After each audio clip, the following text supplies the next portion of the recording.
When people talk about world-class strikers in 2025, the same names will always come up. Erling Haaland, Harry Kane, Lautaro Martinez, Kylian Mbappe, Alexander Isak. But Serhou Guirassy? His name still causes a bit of debate. Some call him a late bloomer, others say he's just on a hot streak, but what's undeniable is this.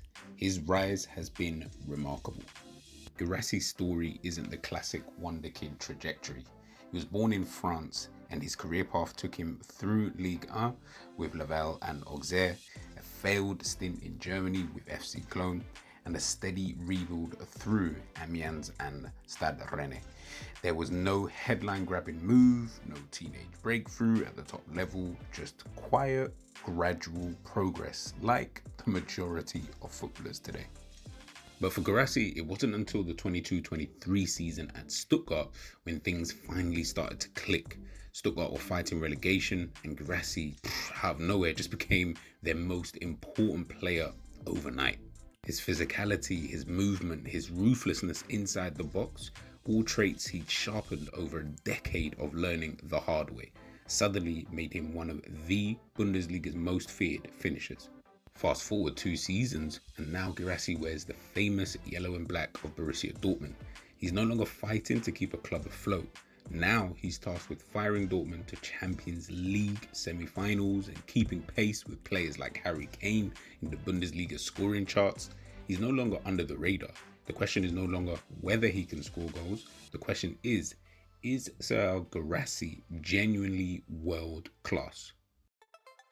Now, when it comes to style of play, Guirassy isn't reinventing the striker role. He's not redefining what a number 9 looks like. What he is doing is mastering the fundamentals and refining them to devastating effect.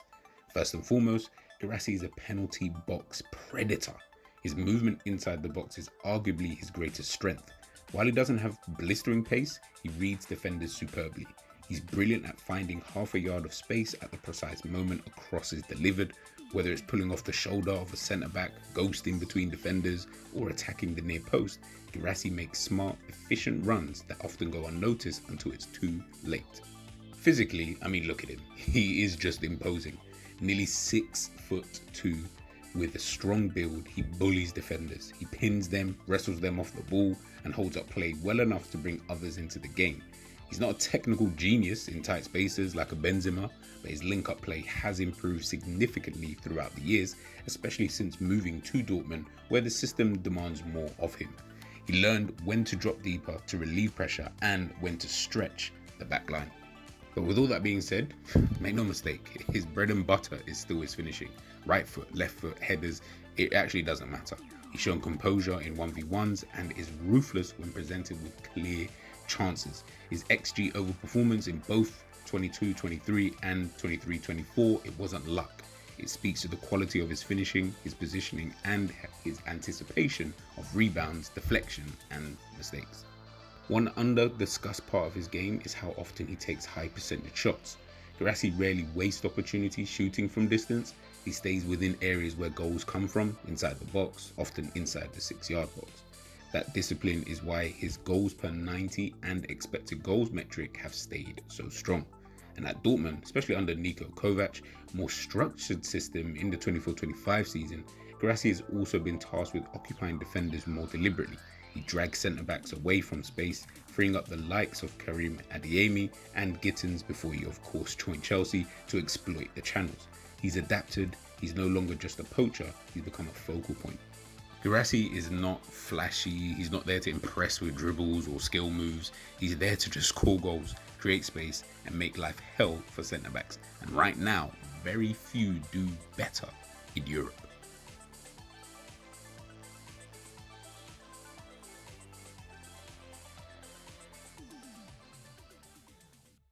So let's really take a look at it. Let's really sit down and deep it. Is Guirassy world class? Well, first we need to define what world class really means in 2025. And again, I know some people have got their own version of what that word means, but of course, I'm going to give you what mine is. So when I talk about, world class players, it's not talking about goals or even consistency in, the domestic leagues, right? World class players influence the biggest moments, the biggest games, and they can maintain an elite standard across multiple seasons. So, yes, they may have games where they are absolutely poor. They may have periods where they are poor. But when we look at them overall in a season, and you actually look at their numbers, for example, you look at their performances across a full season, and all of these extra things, and then you start looking at the moments, certain moments that would have signified a result, whether that be a win or getting themselves a draw or anything like that.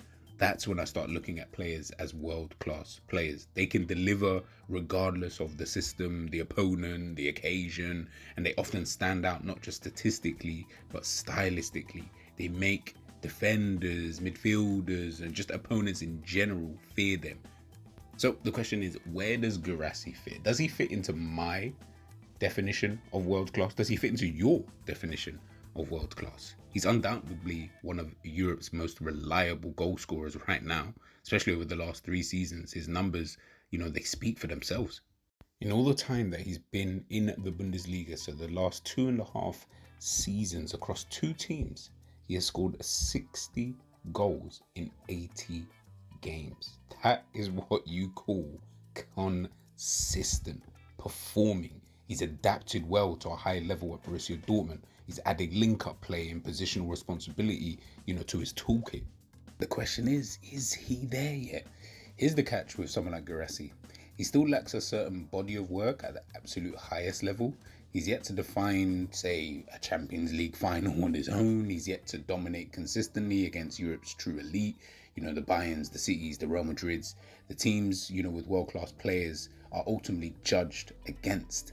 When you compare him to the names regularly called world-class, like the Haalands, the Kanes, the Laturos, the Alexander Isaks, and, players of this kind of ilk, I don't know if he's at that level of influence just yet. He's been elite, of course, within Germany, but he's not yet proved he can sustain this output for 4 or 5, consecutive seasons, or be the defining figure in European football's, biggest moments. What he is, though, is world-class in his specific role within itself in terms of penalty box movement, finishing, positional intelligence. Me personally, I would say one more season at the levels that he's been showing over these past, would we say, 2 seasons. I think then, especially if he's scoring, 25 plus every single season, I think we can then, safely put him in that world-class bracket. But right now, he's knocking loudly on the door, but it's just not fully open yet. Let me know your thoughts in the comment section, peeps.